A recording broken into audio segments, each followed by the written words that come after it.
Right, Shalom. First and foremost, I'd like to give our praises to Yahweh Shemi Shai, Ba'ashem Krakodash. And give double honors to the apostles of great mercy and true well. Salutations to the men of the whole plan, sincere elect. This is Makazar from the Trinidad camp. Just want to do a quick edification for the elect's sake. Alright, so I just want to shed some light on when the scripture says to love your enemies, because apparently it have people out here believe that they're talking about the other nations. No, that ain't talking about the other nations. They're talking about Israelites. Alright? They're talking about Israelites. Talking about the scripture said, love worketh no ill to his neighbor.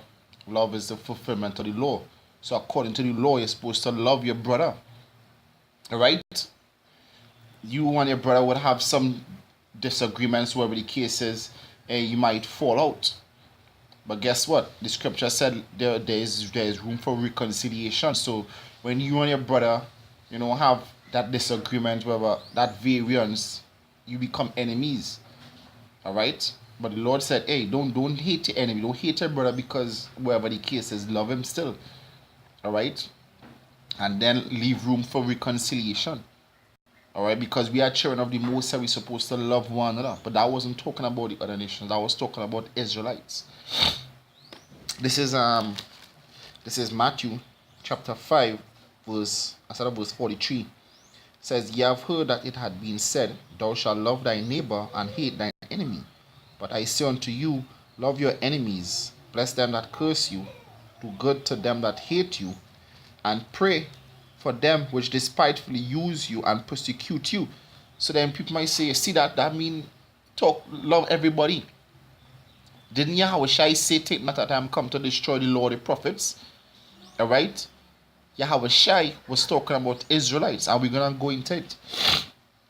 Verse 45, it says that ye may be the children of your Father which is in heaven, for he maketh the sun to rise on the evil and on the good, and send it rain on the just and the unjust. If ye love them which love you, what reward have ye? Do not even the publicans the same? And if you salute your brethren only, do ye more than others? Do not even the publicans do so? Alright? So the Lord said, hey, even if like in this truth, your people come up against the word, hey, they become our enemies. But the Lord said, don't bear no hatred for them, because they are Israelites also. All Israel gonna be in the kingdom. All Israel are gonna make it in the first resurrection, but they're gonna come back through the seed of the elect. Alright, so we had to love Israel. Alright, that wasn't talking about the other nations. It says Matthew chapter 5, verse 22. It says, But I say unto you that whosoever is angry with his brother without cause shall be in danger of judgment, and whosoever shall say his brother Raka shall be in danger of the council, but whosoever shall say thou fool shall be in danger of hellfire. Alright? So why didn't he say about the other nations? He said your brother. Alright? He expounded it. He said your brother. If you hate your brother for no reason, your brother might do something to you to offend you, and you and your brother become temporary enemies. Alright? But you still have to do good to your brother. Verse 23, it says, Therefore if thou bring thy gift to the altar, and there rememberest that thy brother had aught with thee, leave off thy gift before the altar, and go thy way. First be reconciled to thy brother, and then offer thy gift. Alright? So it was your brother who will become an enemy. Alright? Not the other nations. Then the scripture says, Sit thou at my right hand till I make thy enemies thy footstool. Will the Lord teach us to love our enemies now, than to hate them in the kingdom? Nah, that don't make sense. You people need to make sense out of the scriptures. Stop running with emotions. Alright? Stop running with emotions. The scriptures is what the Most High set it up to be, not what you feel it should be. This is Matthew chapter 10, verse 34, it says, "Think not that I am come to send peace on earth. I am not come to send peace but a sword. For I am come to set a man at variance against his father, and a daughter against her mother, and a daughter-in-law against the mother-in-law. And a man's foes shall be of his own household." So that is where enemies will be, of your own household. Alright? That is where enemies will be, of your own household. Not talking about the other nations, talking about Israelites. Alright? We see when we go out and prophesy, people be coming against the word. Alright? They hate the Lord Yahweh because they find that salvation should be for everybody. You know, that the white man is not the devil. Alright? We preaching doctrines of devils, and they hate us for this. So the Lord say, hey, still don't hate them. But the scripture said, if your enemy asks for water, give them, and heap coals upon the head. And that doesn't mean like you're gonna do them bad. It means that like you know, Jacob, they saying kill them with love. So it's like when you're heaping coals upon the head, it's like you're burdening their conscience. Is that they within themselves know that they're doing evil to you, but you doing good to them. Alright? Because coal cleanse. Alright? So you doing good to them. So you actually burdening their conscience, and will evidently, you know, cause them to do good. Alright? That way it means by heaping coals upon your head. Not to actually do them good, that something bad will happen to them. No, that is not what it means.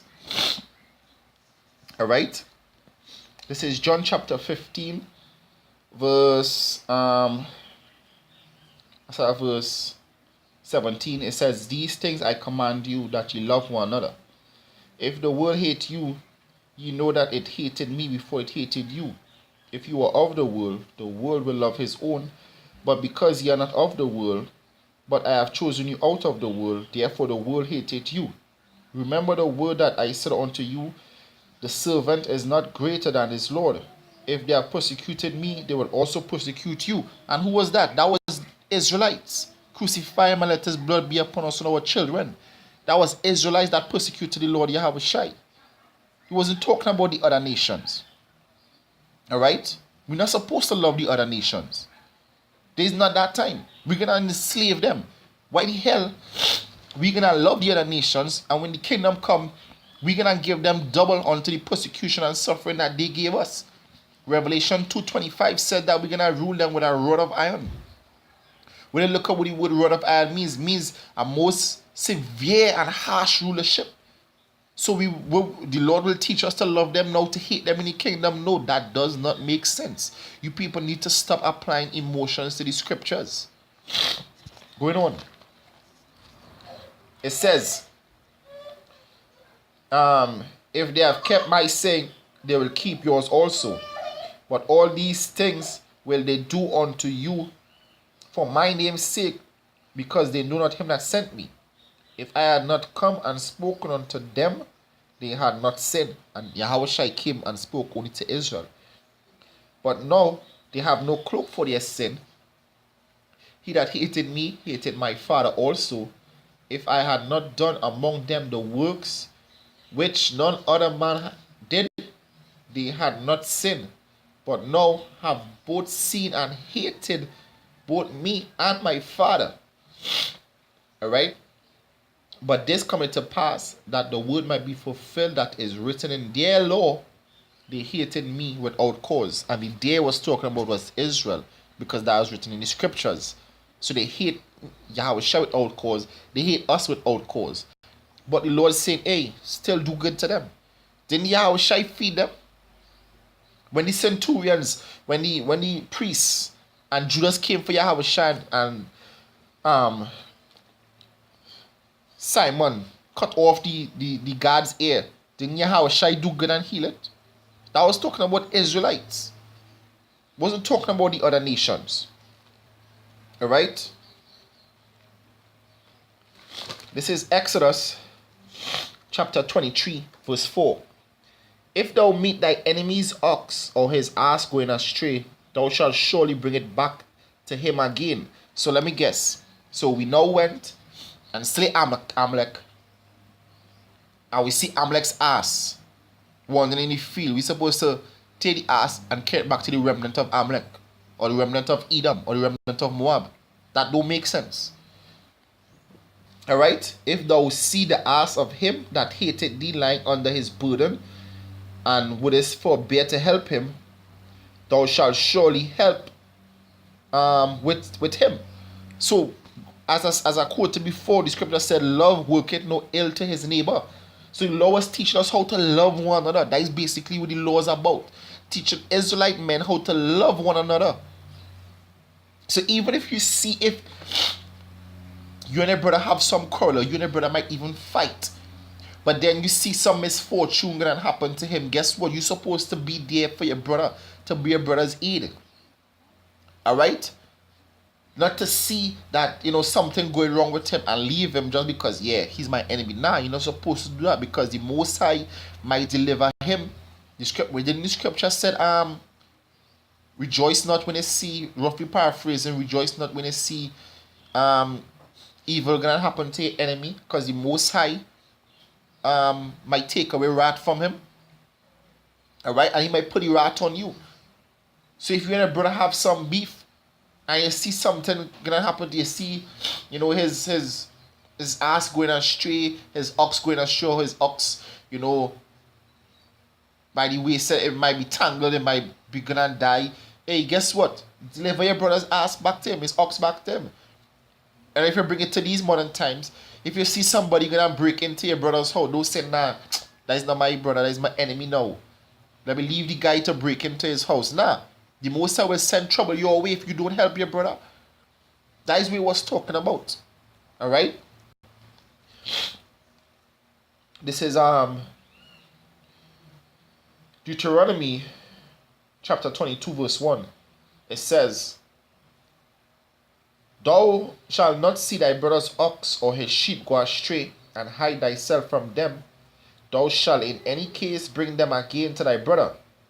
And if thy brother be not near unto thee, so Exodus 23 said the enemy, but Deuteronomy 22 breaking it down even further, like that your enemy is talking about your brother.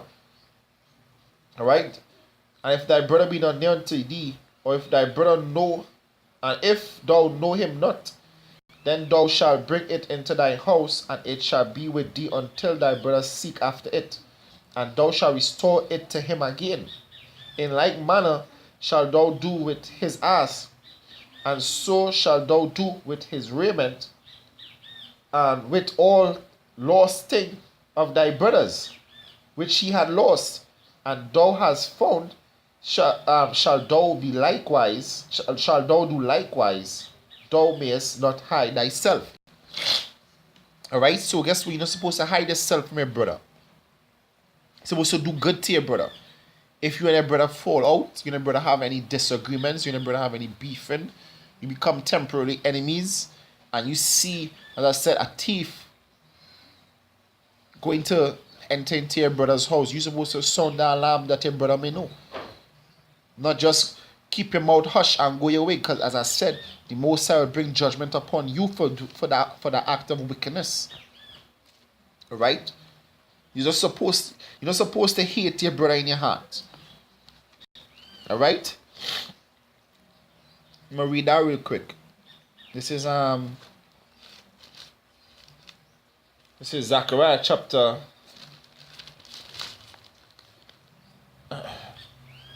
Zechariah chapter 7 verse 9. It says, thus speaketh Yahweh of hosts, saying, execute true judgment, and shew mercy, and compassion everyone to his brother. Never said to the nations. And oppress not the widow, nor the fatherless, nor stranger. And the stranger talking about Israelites not born in the land of Israel. Look it up. There are two words for stranger. Ga and Naga. And Banaga. Banaga talking about the other nations. Ga talking about Israel that born in a strange land. Alright? Like Moses called his son Gerashom, means in a strange land. Alright? Nor the poor, nor let none of you imagine evil against his brother in your heart. Alright? The Most High said don't imagine evil against your brother in your heart. So you're supposed to love your brother. Even if your brother become your enemy, guess what? You're supposed to show your brother kindness still. Alright? This is the final scripture I'm bringing out here. This is Jeremiah chapter 30, verse 16. It says, therefore, all they that devour thee shall be devoured, and all thy adversaries, another word for adversary is enemy, every one of them shall go into captivity, and they that spoil thee shall be a spoil, and all that prey upon thee will I give for a prey. So now the Lord saying that the other nations that took us into captivity, they're going to be our slaves. Alright? And as they have done, we're going to do unto them. So when the Lord say to love them now, to hate them in the kingdom, no. That does not make sense. Basically, you say the Most High does not know what he's doing. Alright? So with that, I hope it was edifying. I want to give all praises to Yahweh Hashem Yahushai, Hashem Kodash. I want to give double honors to the apostles of great men so that rule well. Salutations to the men of the whole land since elect. This is Makazar saying Shalom.